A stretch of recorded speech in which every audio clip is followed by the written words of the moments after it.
and to do it as a world runner, supporting other hunger organizations and bringing about the end of hunger. And I said, I can do that. We would go to all these marathons with these huge teams, these crazy people. We had 50 events in the United States and 20 in different countries. A transcontinental relay that went all the way across the country. We went to all the major marathons in the United States, and we had this crazy idea that we would go to Moscow. Anything else to the runners that this really is Moscow. Getting a big hand are these world runners for hunger. It grew very rapidly, had thousands of runners participating. We had World Runners chapters all through Europe. We had World Runners Japan. We were a global presence.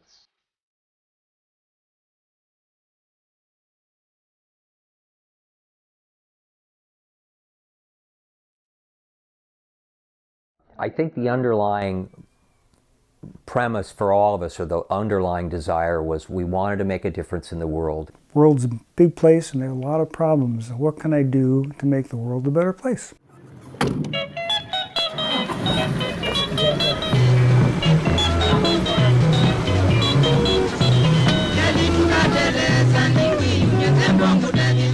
What we wanted to do with World Runners, which became Global Partners, is to have that distance between what you do here at home translate into real, effective alterations of people's lives in some way.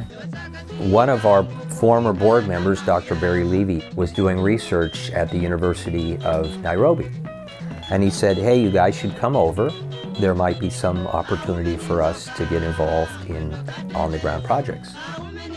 Our very first project in Africa, we had these funds, and some people wanted to start a child feeding program in a slum area. I said, okay, well, let's give it a try. We safely handed over some funds to them. They went out and bought the pots and the pans and the makings for a good gruel, nutritious meal, and the program was started the next day.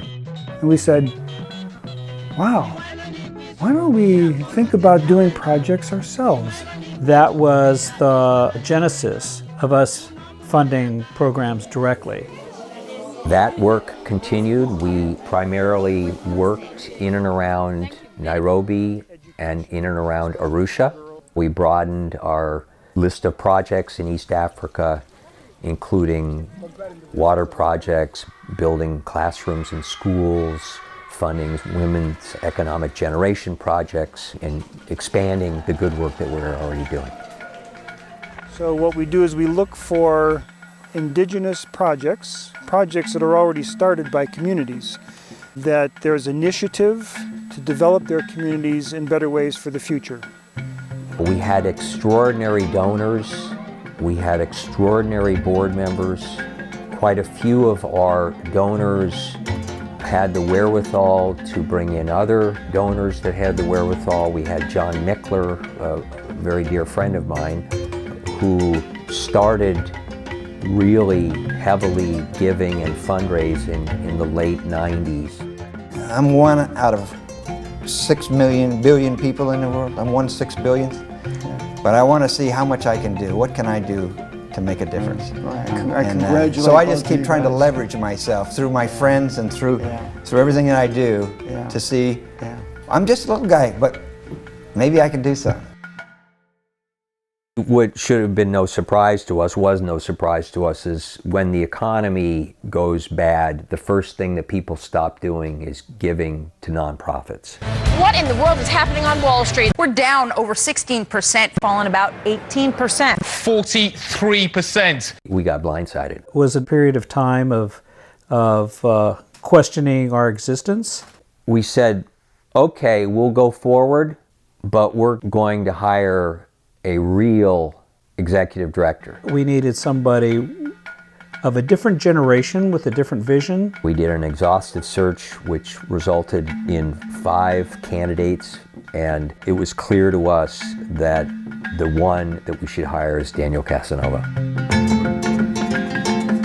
This board of directors doesn't just want to be able to go to a meeting and make sure that they have fiduciary responsibility of an organization. They really want to be able to be involved in the programmatics and are responsible for what the organization is doing. We are a great organization. We've done an awful lot of good work in a very wonderful and beautiful part of the world which needs help. There's a core group of people on this board that I think that it's actually been part of why they've been so successful and why we've been able to continue to have conversations about, is our work authentic?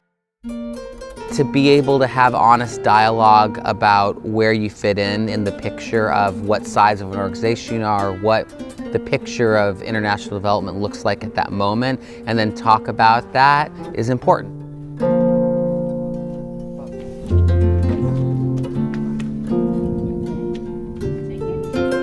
Where we're headed as an organization, I don't know in terms of what extraordinary programs and how many people will be affected and in what ways in the future. But what I do know is that the values that were originally established at the beginning of the organization are held beautifully and powerfully in place by those who are employed by Global Partners now.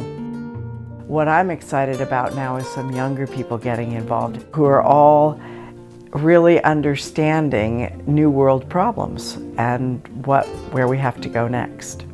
Well, the one thing that I hope never changes about the organization is this idea of putting the community first, partnering with people on the ground so that you're not just giving them something, but you're working with them to identify what their needs are and helping them figure out how to get those needs met.